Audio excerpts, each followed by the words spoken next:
Hi guys, எல்லாருக்கும் வணக்கம். So இன்னைக்கு நம்ம பார்க்க போகிறது ஜே10 அனிமியோட நெக்ஸ்ட் எபிசோட் தான் பார்க்க போறோம். ஸோ நீங்க இப்பதான் ஃபர்ஸ்ட் டைம் சேனலுக்கு வரீங்கன்னா மறக்காம சப்ஸ்கிரைப் பண்ணிட்டு அப்படியே பக்கத்துல இருக்க பெல் பட்டனையும் பிரஸ் பண்ணிக்கோங்க. அப்பதான் நான் போற வீடியோ உங்களுக்கு ஆன் டைம் நோட்டிபிகேஷனா காமிக்கும். சரி வாங்க நம்ம இன்னைக்கான வீடியோக்குள்ள போகலாம். ஸோ லாஸ்ட் எபிசோட்ல என்ன நடந்திருக்கும் அப்படின்னா, நம்ம கிங்குன் பிரிவை சேர்ந்த ஒரு டிசபிள் கல்ட்டு குரூப்புக்குள்ள அவங்களோட ஆளுங்க மாதிரியே ஊடுருவி போய் அவங்களுக்கு நடுவில் பிரச்சனையை ஏற்படுத்த ட்ரை பண்ணி இருந்திருப்பான். ஆனா அதை கண்டுபிடிச்ச நம்ம பையாவும் அவன் கூட பயங்கரமா ஃபைட் பண்ணி இருந்திருப்பா. அப்ப அந்த இடத்துக்கு நம்ம பையாவோட அப்பா வந்து இருந்திருப்பாரு. சோ அதோட போன எபிசோட முடிச்சிருப்பாங்க. இந்த எபிசோட்ல என்ன நடக்குது அப்படிங்கறத வாங்க வீடியோ பார்த்து தெரிஞ்சுக்கலாம். இந்த எபிசோடோட ஸ்டார்டிங் சீன்லயே நம்ம பையாவோட அப்பா, அதாவது கோஸ்ட் கிங், நம்ம ஹீரோ கிட்ட தான் அப்படியே பேசிக்கிட்டு இருக்காரு. சைஃபங் நம்ம கடைசியா பார்த்து ரொம்ப நாட்கள் ஆயிடுச்சுன்னு நினைக்கிறேன். இந்த இடத்துல நம்ம ஹீரோ பார்த்த பையாவும் அவ ரொம்ப சந்தோஷப்படுறா. ஆனா நம்ம ஹீரோ அந்த கோஸ்ட் கிங்க பார்த்து அப்படியே ஷாக் ஆகுறான். ஒரு நிமிஷம், இதுக்கு முன்னாடி அந்த டீ கடையில நீங்க தானே என்கிட்ட வந்து பேசுனது.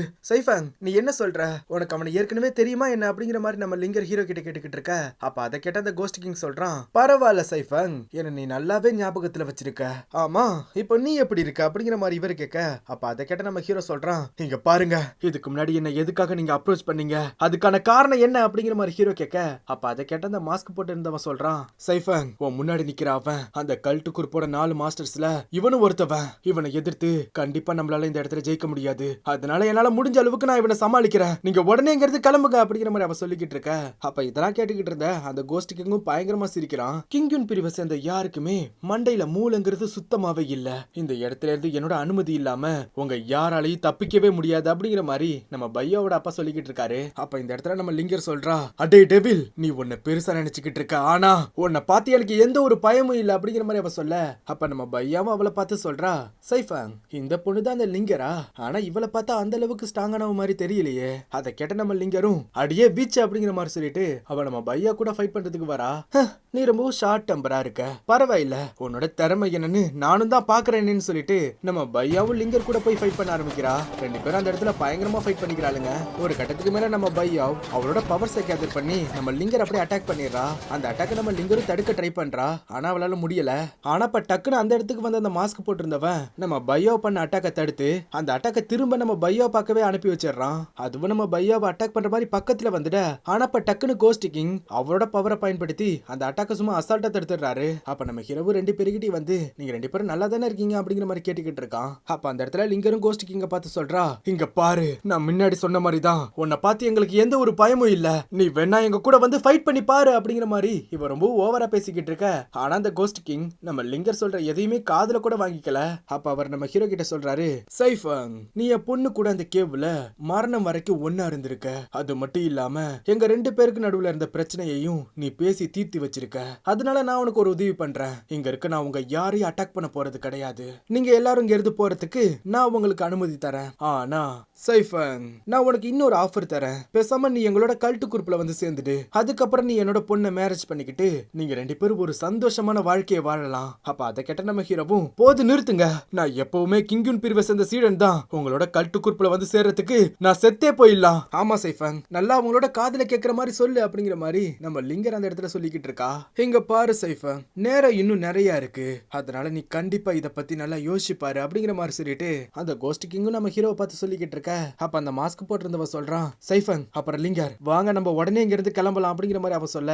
அதை கேட்ட நம்ம லிங்கரும் ஹீரோவும் சரின்னு சொல்லிட்டு அங்க இருந்து கிளம்புறாங்க.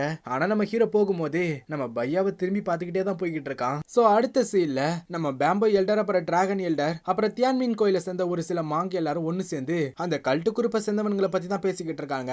அப்ப இந்த இடத்துக்கு வந்திருக்க கிங்குன் பிரிவோட சீனியர் டிசபிள் ஒருத்தவன் சொல்றான், மாஸ்டர் கல்ட்டு குரூப்பை சேர்ந்தவனுங்க நீண்ட காலங்களா எந்த ஒரு மூவியும் பண்ணாம இருந்தானுங்க. ஆனா இப்ப ரீசெண்டா அவனுங்க பல மூவ்ஸ பண்ணிட்டு வந்துட்டு இருக்கானுங்க.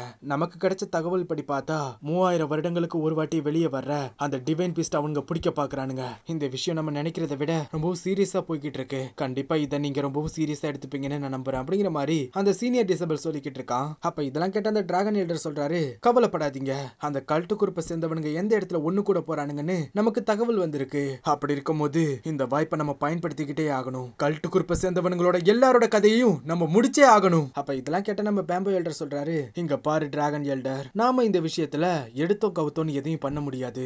ஏன்னா அவனுங்க எதுக்காக அந்த டிவைன் பீஸ்ட பிடிக்க பாக்குறானுங்கன்னு நமக்கு முழுசா தகவல் தெரியல. அப்படி இருக்கும்போது நாம ஏதாவது ஆர்வ கொலரா பண்ணா அது அவனுங்களை எச்சரிக்கிற மாதிரி ஆயிடும். அப்ப இதெல்லாம் கேட்ட டிராகன் எல்டரும், என்ன பேம்போ எல்டர், நீ நீங்க பயப்படுறீங்களா என்ன? பயமா? எங்க ட்ரெஸ்ஸில் பிரிவை சேர்ந்த யாருக்கும் பயம்னா என்னன்னே தெரியாது. அப்படின்னா சரி, இதுக்கு மேல நம்ம நேரத்தை வீணடிக்க வேண்டாம். நம்மளோட படைகளை நம்ம சீக்கிரம் தயார் பண்ணி ஆகணும். நாளைக்கு காலையில அந்த கல்ட்டு குரூப் ஒண்ணு கூடுற இடத்துக்கு போய் அவங்களோட கதையை நம்ம முடிச்சாகணும். அப்ப இது எல்லாத்தையும் கேட்டுக்கிட்டு இருந்த தியான்மிங் கோயில சேர்ந்த துறவிகளும், நீங்க சொல்றது என்னமோ சரிதான், உங்களுக்கு நாங்களும் உதவி பண்றதுக்கு தயாரா இருக்குங்க அப்படிங்கிற மாதிரி சொல்லிக்கிட்டு இருக்காங்க. அப்ப பேம்போ எல்டர் சொல்றாரு, இங்க பாரு டிராகன் எல்டர், இந்த விஷயம் நம்ம நினைக்கிறத விட ரொம்ப பெருசு. அதனால இந்த விஷயத்தை நம்ம உடனே நம்ம கிராண்ட் மாஸ்டர் கிட்ட தெரியப்படுத்தி ஆகணும் அப்படிங்கிற மாதிரி அவர் சொல்லிக்கிட்டு இருக்க, அது கெட்ட டிராகன் எல்டரும் சரின்னு சொல்லிட்டு அங்க இருந்து கிளம்பிடுறாரு. அப்ப கிங்யூன் பிரிவோட சீனியர் டிசபிள் நம்ம பேம்போ எல்டர் கிட்ட தான் வந்து சொல்றான், மாஸ்டர் நீங்க என்கிட்ட இதுக்கு முன்னாடி ஒரு முத்தை பத்தி பேசுனீங்களே, அந்த முத்து எனக்கு இப்போ கிடைச்சிருக்கு, அதை பாக்குறீங்களா என்ன அப்படிங்கிற மாதிரி அவன் கேட்க, அப்ப அதை கெட்ட பேம்போ எல்டரும் நான் அதை பாக்குறேன் அப்படிங்கிற மாதிரி சொல்றாரு. அப்ப இது எல்லாத்தையும் கேட்டுக்கிட்டு அந்த டிராகன் எல்டரும் அங்க இருந்து கிளம்பிடுறாரு. அவர் போனதுக்கு அப்புறம் நம்ம பேம்போ எல்டர் சொல்றாரு, சரி இப்ப இந்த இடத்துல யாருமே இல்ல, நீ சொல்ல வந்ததை என்கிட்ட சொல்லலாம். மாஸ்டர் நான் உங்ககிட்ட சைஃபங்க பத்தி தான் பேசுறதுக்கு வந்திருக்கேன். சைஃபங் இது வரைக்கும் பல டெவில்ஸ கொண்டு இருக்கான். அவனோட பங்களிப்புங்கிறது கிங்குன் பிரிவுக்கு ரொம்பவும் அதிகமானது. ஆனா எப்படின்னு தெரியல, அவனுக்கு கோஸ்ட் கிங்கையும் அவனோட பொண்ணு பையோ பத்தியும் நல்லாவே தெரிஞ்சிருக்கு. என்ன நீங்க உண்மையதான் சொல்றீங்களா? ஆமா மாஸ்டர், அது மட்டும் இல்லாம எங்களுக்கு வந்த தகவல் படி பார்த்தா பையோ அப்புறம் சைஃபங் ரெண்டு பேருக்கு ஒருத்தர ரொம்ப நாட்களாவே தெரியும் நினைக்கிறேன். இப்போ நீதிமான்களுக்கும் ஈவில்ஸ்க்கு நடுவுல ஒரு பயங்கரமான சண்டை நடந்துகிட்டு இருக்கு. இப்படிப்பட்ட ஒரு நேரத்துல அந்த சைஃபங்கால ஏதாவது பிரச்சனை வந்துடுமோன்னு எனக்கு ரொம்பவும் பயமா இருக்கு. அப்ப இதை கேட்ட பேம்போ எல்டரும், கவலைப்படாதீங்க, நான் சைஃபங் கிட்ட இத பத்தி தனிப்பட்ட முறையில கேக்குறேன். மாஸ்டர் அப்புறம் முக்கியமான விஷயம், இந்த விஷயம் டிராகன் எல்டருக்கு தெரியாம பாத்துக்கோங்க. உங்களோட இந்த உதவிக்கு ரொம்பவும் நன்றி. கிராண்ட் மாஸ்டருக்கும் என்னோட நன்றியை தெரிவிச்சதா சொல்லுங்க அப்படிங்கிற மாதிரி நம்ம பேம்போ எல்டர் இந்த சீனியர் டிசபிள் கிட்ட சொல்லிக்கிட்டு இருக்காரு. சோ அதே நேரத்துல நம்ம ஹீரோவை தான் காமிக்கிறாங்க. அவ ஏதோ ஒரு காட்டு பகுதியில் நின்னுகிட்டு இருக்கான். அப்ப அந்த இடத்துல யாரோ ஒருத்தர் வர மாதிரி தெரியுது. உடனே நம்ம ஹீரோவும் அவனோட வெப்பன் எடுத்துட்டு அந்த இடத்த அப்படியே சுத்தி சுத்தி பாத்துக்கிட்டு இருக்கான். சோ அந்த இடத்துல அப்படியே சீன் கட் ஆக அடுத்த சீன்ல நம்ம பேம்போ எல்டர் தான் காமிக்கிறாங்க. அவர் அந்த சீனியர் டிசபிள் சொன்னதை பத்தி தான் யோசிச்சு பாத்துக்கிட்டு இருக்காரு. அப்ப அந்த இடத்துக்கு வந்து அவரோட மனைவி சொல்றாங்க, இங்க பாருங்க, நம்ம சைஃபங்குக்கு பையோவ அப்புறம் கோஸ்ட் கிங்க தெரிஞ்சிருக்கு அப்படிங்கிற காரணத்தினால அவ ஒண்ணு அந்த கல்ட்டு குரூப் கூட சேர்ந்துட்டான்னு ஒன்னு அர்த்தம் இல்ல.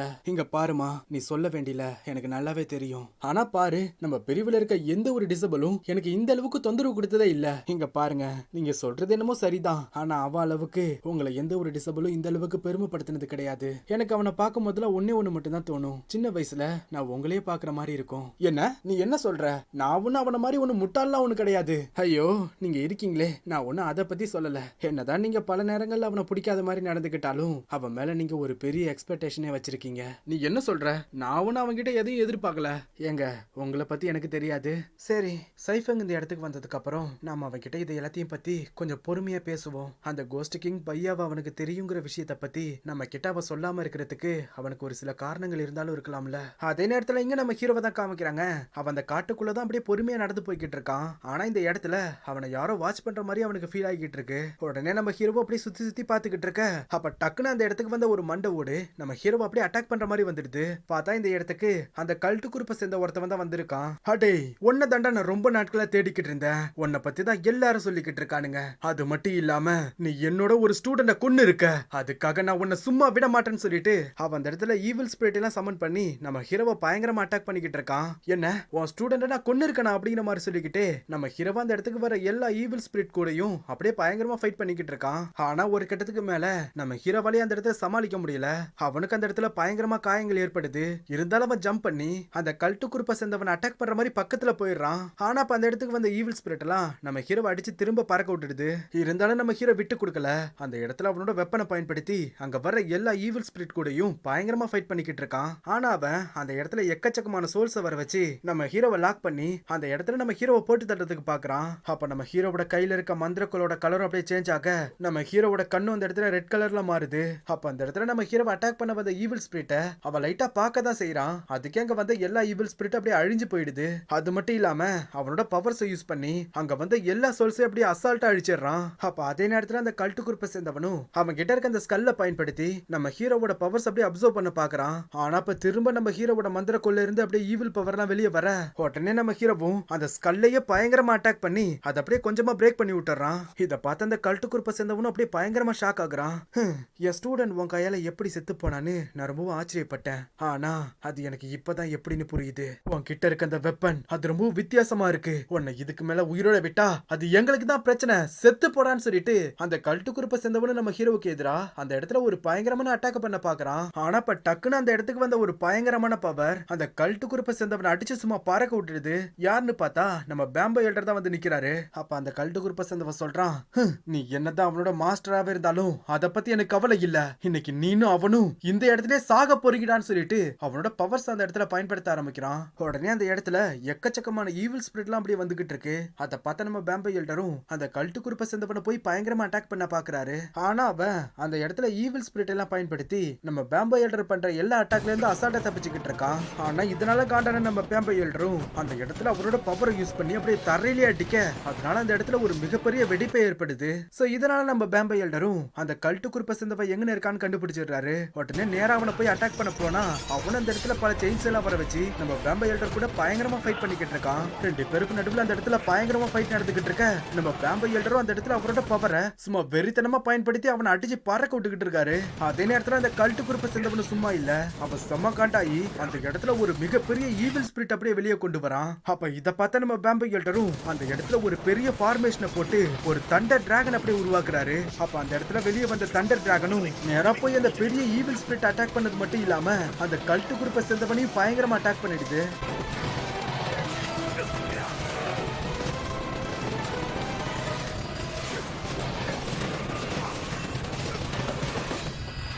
நம்ம பேம்போ எல்டரும் மாசா அவனுக்கு முன்னாடி நின்னுக்கிட்டு இருக்க.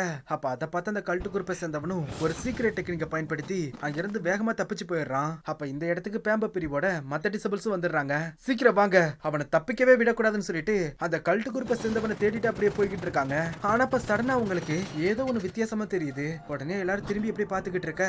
அப்ப அதே நேரத்துல அவங்க இருக்கிற இடத்துக்கு பக்கத்துல தான் நம்ம பையாவோட அப்பா, அதாவது கோஸ்ட் கிங், ஏதோ ஒரு ரிச்சுவல் மாதிரி அந்த இடத்துல பண்ணிக்கிட்டு இருக்காரு. அப்ப ஒரு கட்டத்துல அவங்க பண்ண அந்த ரிச்சுவலும் வெற்றிகரமா முடிய சோ இதோட இந்த எபிசோட் முடியுது நண்பா. இந்த எபிசோட் கண்டிப்பா உங்க எல்லாருக்கும் பிடிச்சிருக்கும்னு நினைக்கிறேன். அண்ட் பிடிச்சிருந்துச்சுன்னா இந்த எபிசோட பத்தின கருத்துக்களை கீழே சொல்லிடுங்க. சரி, நாளைக்கு உங்களை அடுத்த எபிசோட்ல வந்து பாக்குறேன். தேங்க்யூ.